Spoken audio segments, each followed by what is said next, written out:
Hi hello friends வணக்கம். இப்போ நம்ம அம்மன் கோயில் பார்க்க போகிறோம். மதுரையில் மீனாட்சி அம்மன் கோயில், காஞ்சிபுரத்தில் காமாட்சி அம்மன் கோயில், திருவேற்காடு அம்மன் கோயில். அது நமக்கு தேவையில்ல. இப்போ நம்ம வந்திருக்கிறது சென்னையில் இருக்கிற மாங்காடு அம்மன் டெம்பிள்.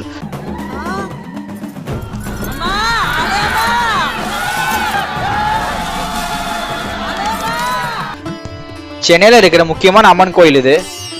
இப்போ நீங்கள் பார்க்கறது இந்த கோயிலுடைய மெயின் என்ட்ரன்ஸ். இந்த கோபுரத்துடைய சிற்ப வேலைப்பாடுகள் ரொம்ப அழகா இருக்கு பார்க்கறதுக்கு. இந்த கோயிலுடைய கோபுரத்தை ரொம்ப அழகா மெயின்டைன் பண்றாங்க. வேலை பாடு தெரியுமாப்பா, அருமையா கட்டிக்கிறான்ப்பா. கும்பிட்டுக்கடா கைத. இப்போ மாங்காடு அம்மன் கோயில் வரலாறு பார்க்கலாம். கைலாயத்துல சிவனுடைய கண்ண பார்வதி தேவி மூணாதால இந்த உலகமே இருண்டது, உலக இயக்கம் நின்றது, உலகமே அழியல் நிலைமைக்கு போச்சு. சிவன் ரொம்ப கோவப்பட்டு பார்வதிக்கு சாபம் தராரு. பார்வதி தேவி பூமியில பிறக்கணும், பூமியில பிறந்து கடும் தவம் செய்யணும். அப்படி கடும் தவம் செஞ்ச அப்புறமா சிவபெருமான் பார்வதி தேவிக்கு காட்சி அளிப்பாரு. அப்படி காட்சி அளித்த அப்புறமா காஞ்சிபுரத்துல சிவபெருமான் வருவாரு. வந்த அப்புறமா பார்வதி தேவியும் சிவபெருமான் மணப்பாங்கன்னு சொல்லி சிவபெருமான் பார்வதி தேவி கிட்ட சொல்றாரு. சிவபெருமான் வார்த்தைக்கு இணங்கி மாங்காட்டுல அம்மன் பிறந்து நெருப்பு மூட்டி கடும் தவம் செஞ்சிருக்காங்க அம்மன். அப்படி கடும் தவம் செஞ்சதுனால சிவபெருமான் காட்சி அளித்திருக்காரு அம்மனுக்கு. அம்மனுக்கு காட்சி கொண்ட சிவபெருமான் அம்மனை காஞ்சிபுரத்துக்கு வளைச்சிருக்காங்க. காஞ்சிபுரத்துக்கு வந்த அப்புறமா நான் கூட இனிவன் சொல்லியிருக்காங்க. சிவனுடைய வார்த்தைக்கு இறங்கி அம்மன் காஞ்சிபுரத்துக்கு போனாங்க. அம்மன் காஞ்சிபுரம் போன அப்புறமா மாங்காட்டில் உஷ்ணம் தனியாம இருந்தது. ஏன்னா அம்மன் கடும் தவம் செஞ்சிருக்காங்க நெருப்ப மூட்டி. இதை தெரிஞ்சுக்கிற ஆதிசங்கர் அர்த்தமேரு ஸ்ரீ சக்கரத்தை கொண்டு வந்து இந்த கோயில வச்சு பூஜை பண்ண அப்புறமா தான் உஷ்ணமை குறைஞ்சிருக்கு மாங்காட்டுல. இதுதான் மாங்காடு கோயிலுடைய வரலாறு. சிவனை நினைச்சு அம்பாள் கடும் தவம் செஞ்சிருக்காங்க. அதனால இந்த கோயில்ல நம்ம ஒரு கோரிக்கை அம்பாள் பாதத்துல வச்சு அது கண்டிப்பா நிறைவேறும் சொல்லி நம்பிக்கை இப்போ இருக்கு. அதே மாதிரி இந்த அம்மன் கோயில்ல 6 வாரம் எலுமிச்சப்பழம் அம்மனுக்கு சாட்டி நம்ம வழிபட்டா நம்ம நினைச்ச காலம் நிறைவேறும் சொல்லி நம்பிக்கை இப்போ இருக்கு.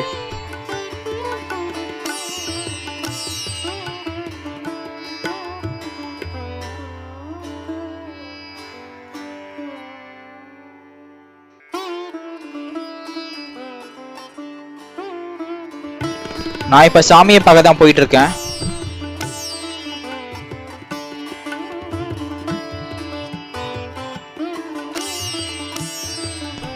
தூண்ல இருக்கிற சிற்பங்கள்லாம் பாக்குறப்ப ரொம்ப அழகா இருக்கு. அந்த காலத்துல கட்டின கோயில் இது, ரொம்ப அழகா மெயின்டைன் பண்றாங்க.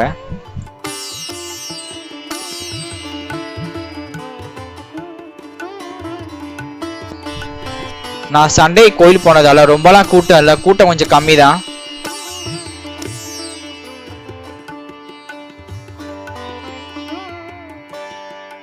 நல்லபடியா சுவாமியை தரிசனம் பண்ணியாச்சு.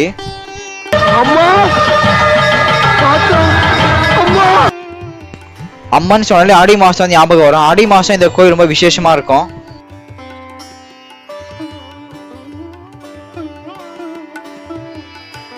கோபுர தரிசனம் கோடி புண்ணியம் சொல்லுவாங்க. இப்ப நீங்க பாக்குறது டாப் வியூல இருந்து மாங்காடு அம்மன் கோயில் கோபுரம். ரொம்ப அழகா இருக்கு பாக்குறது கோபுரம். நீங்க யாராச்சும் சென்னையில இருக்கிற மாங்காடு அம்மன் கோயில் போயிருந்தீங்கன்னா எங்க சேனல்ல கீழே கமெண்ட் பண்ணுங்க. கோயில் முடிச்சுட்டு போயிட்டு வர வழியில ஒரு கடை பார்த்தேன், அங்க போய் நான் சாப்பிட்டேன். வாங்க என்ன கடைன்னு சொல்லி பார்க்கலாம். இப்ப நீங்க பாக்குறது ஐபேக் ஐஸ்கிரீம் ஷாப். ரொம்ப நாள் கழிச்சு ஐஸ்கிரீம் ஷாப்புக்கு வந்திருக்கேன். வாங்க உள்ள போய் பார்ப்போம். உள்ள போய் பார்த்தேன், ஆம்பியன்ஸ் ரொம்ப நல்லா இருக்கு, நல்லா மெயின்டைன் பண்றாங்க.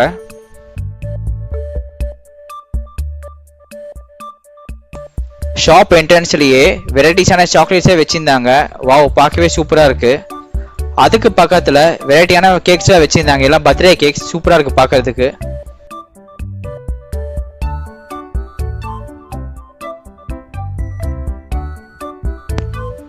இங்க நிறைய டிஃப்ரெண்டான வெரைட்டிஸான ஃபிளேவர் ஐஸ்கிரீம் வச்சிருந்தாங்க. பார்க்கவே அட்டகாசமா இருக்கு. நானும் என் ஃப்ரெண்டோ எந்த ஐஸ்கிரீம் சூஸ் பண்றதுனே தெரியல, அவ்வளோ ஐஸ்கிரீம் வச்சிருந்தாங்க. லாஸ்டா டிசைட் பண்ண வாங்குறதுக்கு. என் friend vanilla chocolate Ferrero milk chocolate ice cream order பண்ணாரு.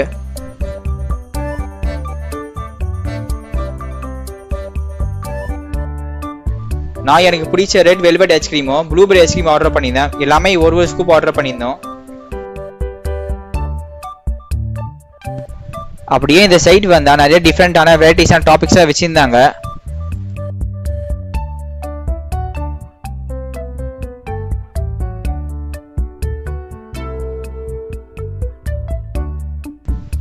வாவ், ப்ளூபெரி ஐஸ்கிரீம் பார்க்கவே சும்மா வேற லெவல்ல இருக்கு.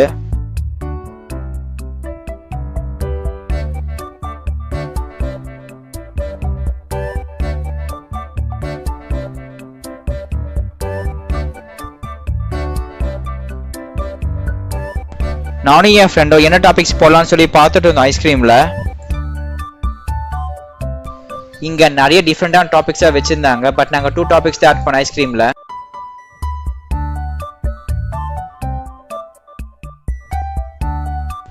என் ஃப்ரெண்டு அவர் ஐஸ்கிரீம்ல சாக்கோ சிப்ஸும் மில்க் சாக்லேட் கிரில்ஸும் டாபிக்ஸ் ஆட் பண்ண சொன்னாரு.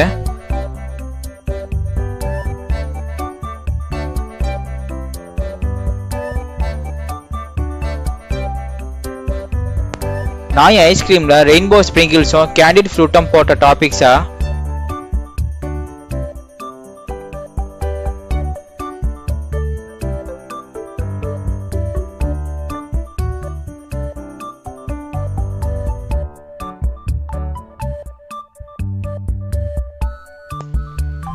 வாவ், 2 ஐஸ்கிரீமும் பார்க்கவே சும்மா மஜாவா இருக்கு.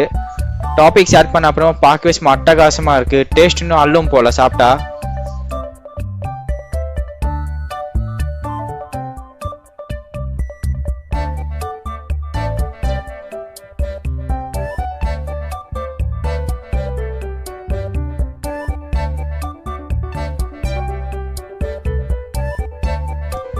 ஃபர்ஸ்ட் என் ஃப்ரெண்டு வாங்கின வெனிலா சாக்லேட் பெரியும் மில்க் சாக்லேட் ஐஸ்கிரீமும் அழகா ஒரு ஸ்பூன் எடுத்தேன் டாபிக்ஸோட. அந்த ஒரு ஸ்பூனை ட்ரை பண்ணி பார்த்தேன் வித் டாபிக்ஸோட ஐஸ்கிரீமு. சூப்பரா இருக்கு சாப்பிட்றதுக்கு. அப்புறமா நான் வாங்கின ப்ளூபெரியும் ரெட் வெல்வெட் கேக்கும் டாபிக்ஸோட சாப்பிட்டு பார்த்த ஒரு ஸ்பூனு. வாவ், சும்மா அள்ளுது டேஸ்ட் சாப்பிட்றதுக்கு. நீங்க யாராச்சும் ஐபேக் ஐஸ்கிரீம் ஷாப்ல போய் ஐஸ்கிரீம் சாப்பிட்டுருந்தீங்கன்னா எங்க சேனல்ல கீழே கமெண்ட் பண்ணுங்க. ஓ மோதிர கையில ஒரே ஒரு குத்து குத்திர. மோதிர கையில குத்தவா? அண்ணே ஏதோ சென்டிமெண்டா கேக்குறானே. போடா போகுதுண்ணே, ஒரு குத்துங்கண்ணே. அப்படியா? போடா.